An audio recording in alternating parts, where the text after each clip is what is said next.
Okay, if I look a little frazzled, this is because it's my third attempt. Um, Interruptions, both electronic and man at the door, sort of aborted this several times, and I'm damned if I'm editing it, so we'll just start again. The title is clickbait. Obviously, it's part of the game. I'm also supposed to ask you to hit that like button and mash subscribe and the little bell as well, so that when my wisdom drops, you are instantly informed of it. Um, Research clearly is not for mugs. I was a research scientist for 20 years, so I understand the importance of being informed in matters where um, your decisions have consequence. Um, Books, obviously, some books benefit from a lot of research. Others, the primary goal of a book is to entertain, to exercise the emotions, to delight with flights of imagination. You're not writing a user manual for a fantasy world. You are trying to uh, tell a story in it. And the reason for this post, this video, is a comment on my last video, which was about plotting v pantsing, and the commenter said that if you're just making up as you go, then how do you know where to direct your research?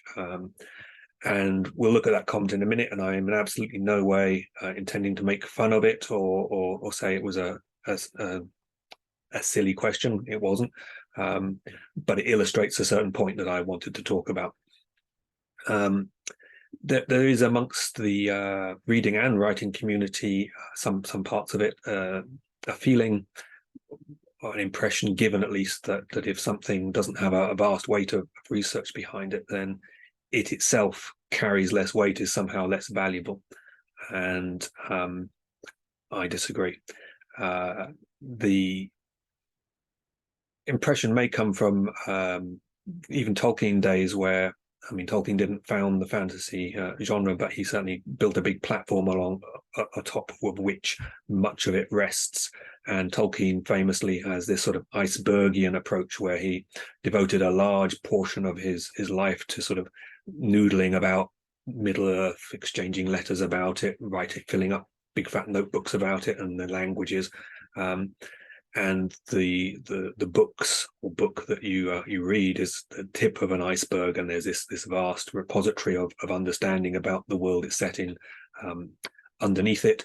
And you have the strong and correct impression that he knew when some guy just pops up, I don't know, the elf Glorfindel or whatever, he knew who that elf's grandparents were. He knew what they did 3,000 years ago.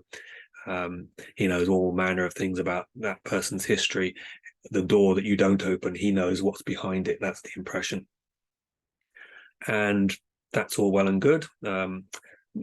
George Martin gives a similar impression, and I don't know if he has the same compendium of background that he never uses, but certainly you get the impression that every Tom, Dick, or Harriet who shows up has this rich background to them. And the guy who's serving you your beer, if you gave him 5 minutes, he'd tell you about his great aunts, sisters, and that would be a great big story that somehow plumbed into the history of the thing. And sometimes he actually goes there, and it's a double-edged sword. It works really well a lot of the time to give that impression of depth, but sometimes it can just be a bit diverting and sort of water down the things that the story is really interested in, or at least the readers are.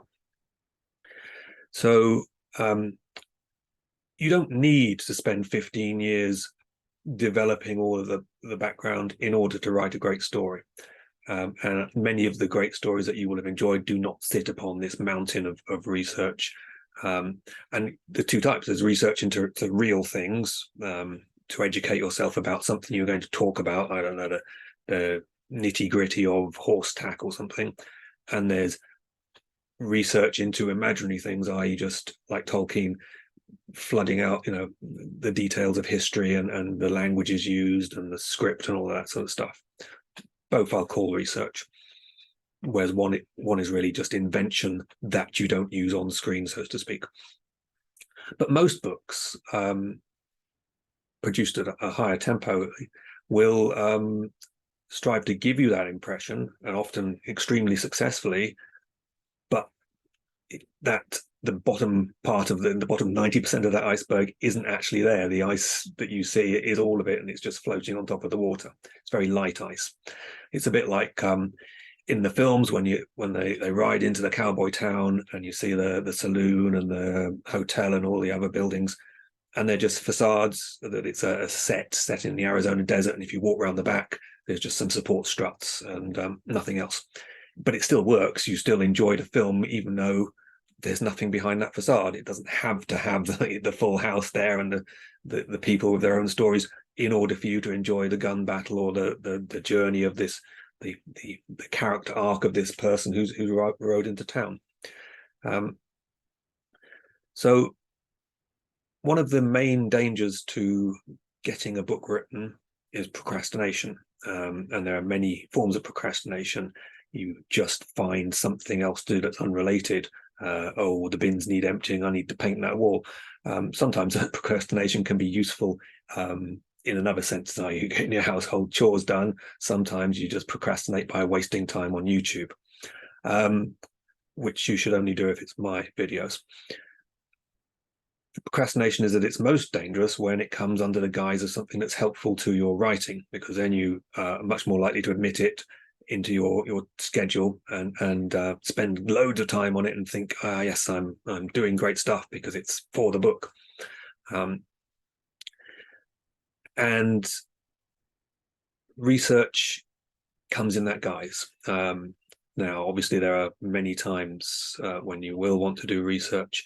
If you're writing a historical novel, historical fantasy, historical fiction novel, it's going to be read by other history nerds and part of the, well, they will be part of the population who read it. And part of their excitement is in checking out the details, and they like to butt heads over whether the sewer system used this sort of pipe in 1720. I don't know. But a writer of historical fiction is well advised to spend lots of time researching, because that's the sort of stuff that they probably like and that their readership like. In fantasy, yeah, less so. So let's have a look at the comment that sparked this, and then we can discuss it. And again, this is in no way a silly or misguided comment. It's a comment that has provoked me to this hopefully useful debate. Let's highlight it. So he's saying, or she is saying, that if I'm just making it up, how would I have known where to have directed my research? Because I didn't know where I was going in advance. And the answer is I don't. I don't generally do research, almost never. And I just rely on writing about things I know about and having a pretty broad general knowledge, and having a very detailed knowledge of some things that I will choose to write about those things as well. So this comment says,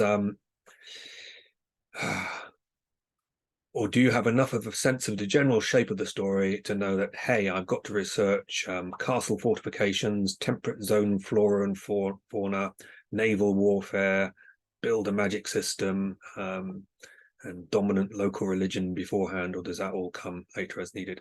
Well, it comes in the instant I need it. There's no research, and I am not worried about being quizzed on the intricacies of temperate zone flora and fauna or castle fortifications. I feel I know enough about these things to give a reasonable impression of them, and that the books will never contain sufficient detail for me to be debated on them.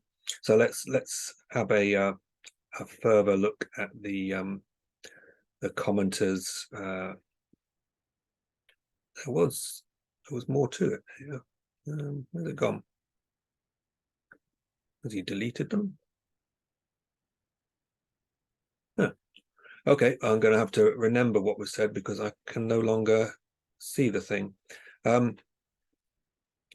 He asked what would happen. He said he had a genuine fear of being hauled up on getting something wrong, and there seemed to be a sort of paralyzing fear that then would cause the person to go away and spend an enormous amount of time researching something instead of just writing the story.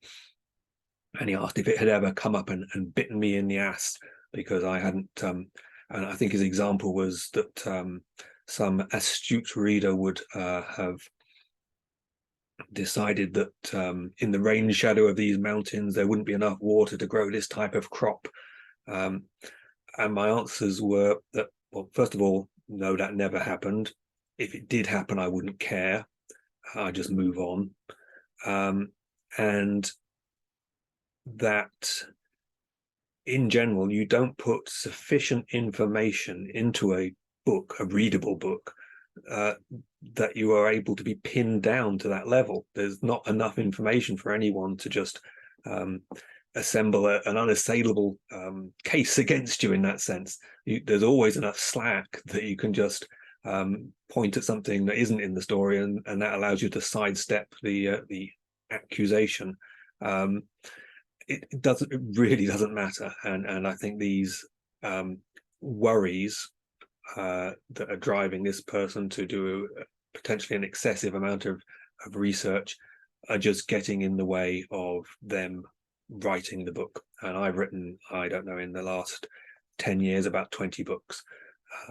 If I had been worried about people nitpicking over the crops growing in a field in a particular area because of the geography, I wouldn't have got very far. So my advice is don't worry about that.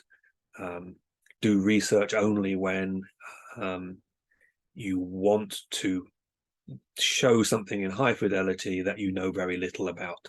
And my approach typically is, if something that I know very little about, I'll just write about something I know quite a lot about instead. There's generally no particularly good reason for me to write about something that I know very little about. But fortunately, I know a reasonable bit about lots of things. So general knowledge is useful. This question did prompt me to think hard about, had I ever been called up on something? And I did recall that quite recently, one of my sons, who is a nuclear engineer, and had read the second book in the Impossible Times trilogy, which features briefly a nuclear power plant, he had found a technical fault with my description.